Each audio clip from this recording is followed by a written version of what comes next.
avoir plus d'abonnés sur sa chaîne YouTube. Dans cette vidéo, je vais te montrer les stratégies que j'ai utilisées pour atteindre les 160 000 abonnés en un peu plus de 2 ans et avoir plus de 6 millions de vues sur la chaîne. Je vais te dévoiler les 7 facteurs les plus importants de l'algorithme YouTube pour que tu crées ta chaîne, développes une communauté et que tu puisses dégager rapidement un revenu passif de YouTube. Allez, c'est parti!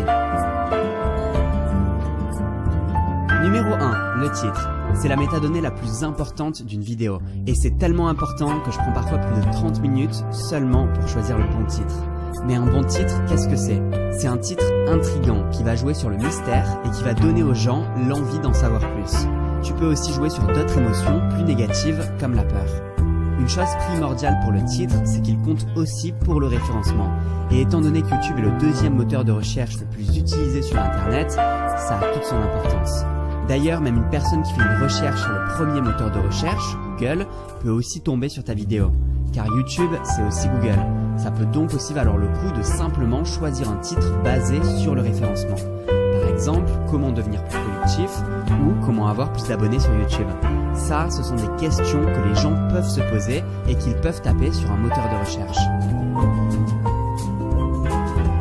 Numéro 2, la miniature. La miniature, c'est ce qui va avec le titre et qui va décider si les gens vont cliquer sur ta vidéo ou pas. Plus que tout, la miniature doit sortir du lot. Souvent, ce qui se passe pour les gens sur YouTube, c'est ce processus-là. La personne voit la miniature de ta vidéo, à côté de miniatures d'autres vidéos. Ensuite, si ta miniature sort du lot, alors la personne, pour en savoir plus, va lire le titre de ta vidéo. Si le titre est intéressant et intriguant, enfin, la personne va décider de cliquer sur ta vidéo. Ce que je te conseille, c'est de comparer ta miniature avec d'autres miniatures et voir si elle sort du lot, par rapport aux couleurs que tu as utilisées et à ce qu'on peut voir dessus. D'expérience, un visage humain sur la miniature attire plus l'œil. Et soyons honnêtes, encore plus si c'est un visage féminin. Parce que les femmes cliquent plus sur des visages féminins et les hommes cliquent aussi évidemment plus sur des visages féminins. Il y a de grandes chances que j'ai mis un visage féminin sur la miniature de cette vidéo pour l'expérience, même si je n'ai pas encore fait la miniature. D'ailleurs, si c'est le cas, fais-le-moi remarquer en commentaire.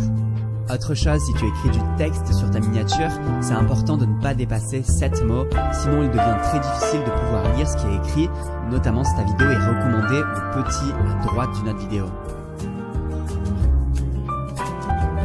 Numéro 3, les tags. Les tags, c'est ce qui va permettre à ta vidéo d'être référencée. Tout ce que tu n'as pas pu mettre dans le titre, il faut le mettre dans les tags. Pour cette vidéo, je vais par exemple mettre comment faire des vues sur YouTube, comment réussir sur YouTube, comment faire décoller sa chaîne, comment créer des vidéos qui cartonnent sur YouTube, ou encore astuces algorithme YouTube. Essaie de te mettre dans les chaussures de la personne qui peut potentiellement regarder ta vidéo et écris ce qu'elle pourrait écrire dans la barre de recherche, même si elle fait des fautes de frappe et même si la recherche peut paraître bizarre. Le meilleur moyen de trouver ce que les gens recherchent, c'est grâce à Google Trends. Je te conseille d'aller sur ce site et de regarder les tendances des recherches. Tu vas voir que ce que les gens recherchent est parfois surprenant. Tu peux aussi simplement taper le titre que tu comptes choisir pour ta vidéo sur Google et aller tout en bas de la page. Tu vas avoir des idées de recherche similaires et ça peut être un très bon début. En plus, n'oublie pas que tu as 500 caractères pour les tags, ce qui te donne quand même plusieurs chances de trouver ce que les gens recherchent. Dernière chose, je te recommande de choisir un tag spécifique et de l'inclure dans toutes tes vidéos. Par exemple, moi je mets toujours hashtag JVR pour je veux réussir dans mes tags. De cette manière, toutes mes vidéos sont reliées entre elles. Donc si tu regardes une certaine vidéo, l'algorithme peut se dire ok, je vais recommander à cette personne d'autres vidéos qui ont des tags similaires, voire identiques, et te recommander mes autres vidéos. Numéro 4, la description. Tu peux expliquer de quoi parle la vidéo et utiliser un maximum de phrases et de mots-clés que les gens peuvent rechercher. Si une grande partie des tags que tu as déjà utilisés sont dans ta description, c'est une bonne chose. Les premières phrases de la description sont les plus prises en compte par l'algorithme, donc n'hésite pas à mettre les mots-clés les plus importants dès le début. Une chose à éviter, c'est de mettre beaucoup trop de liens dans ta description qui emmènent vers d'autres sites. Ça peut jouer en ta défaveur car YouTube ne veut pas que les gens sortent de leur plateforme. Numéro 5, chouchouter tes premiers abonnés. Si tu commences à avoir une petite base d'abonnés, n'hésite pas à les chouchouter. La première manière de le faire, c'est en répondant à tous les commentaires que tu reçois, absolument tous, pour qu'ils sentent que tu es proche d'eux. Et en plus, ça augmente le nombre total de tes commentaires et donc le ratio d'engagement. Et la seconde manière, c'est en leur demandant du feedback sur tes vidéos. Comment tu peux t'améliorer et quels thèmes ils veulent te voir aborder. Ça te permettra de créer des vidéos par la suite qui sont attendues par ton public et donc beaucoup plus regardées. Ce n'est pas la peine de demander trop d'informations et de faire trop d'appels à l'action. À la fin de la vidéo, demande 1 ou 2 choses à tes abonnés, pas plus. Parce que si tu leur demandes « Hey, si vous avez aimé la vidéo, mettez un pouce bleu, partagez-la, abonnez-vous, allez voir ce lien, allez voir une autre de mes vidéos », bah là clairement, c'est clairement trop et à donner trop d'informations, c'est très probable que les gens ne fassent rien du tout. Quoi qu'il en soit, si tu chouchoutes ta première base de fans, ils sauront comment te le rendre. Ils partageront tes vidéos à leur cercle d'amis et ça pourra faire un formidable effet boule de neige. Numéro 6, la quantité. Ce conseil est surtout important au tout début.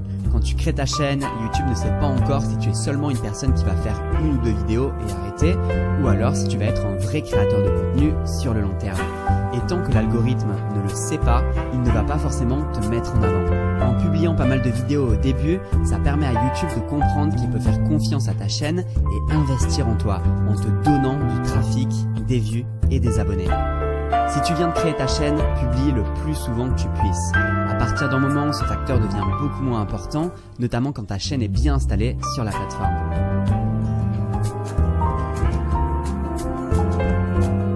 Numéro 7, la qualité. C'est indéniablement le facteur le plus important sur YouTube. Si tu fais des vidéos de qualité, les gens vont rester longtemps sur tes vidéos et c'est un super message que tu envoies à la plateforme. Car retenir et captiver des personnes devant une vidéo, c'est le meilleur moyen d'être mis en avant par YouTube et que tes vidéos soient de plus en plus vues. Petit à petit, tu vas être de plus en plus recommandé et ton nombre d'abonnés va monter en flèche. Ce qu'il faut bien comprendre, c'est que c'est du donnant-donnant entre toi et la plateforme. Si tu arrives à faire des vidéos qui hypnotisent les gens par leur qualité, YouTube va t'envoyer du trafic gratuitement. Car YouTube est financé par le temps total que les internautes passent sur leur site. C'est donc le facteur le plus élevé à prendre en compte pour faire des vidéos qui cartonnent. Alors comment faire des vidéos de qualité? Comment faire pour captiver les gens devant tes vidéos? Tout ça, on le voit dans une formation offerte que je viens de te préparer. Pour la recevoir, tu peux cliquer sur le premier lien dans la description de cette vidéo. Pendant 5 jours, je vais te donner mes meilleurs conseils pour choisir ta thématique, créer des vidéos virales et réussir sur YouTube. Quoi qu'il en soit, je te remercie d'avoir regardé cette vidéo. Si elle t'a plu, pense à laisser un pouce bleu et dis-moi dans les commentaires quelle est ta situation actuelle sur YouTube. Moi, je te dis à la prochaine et si ce n'est pas déjà fait, abonne-toi.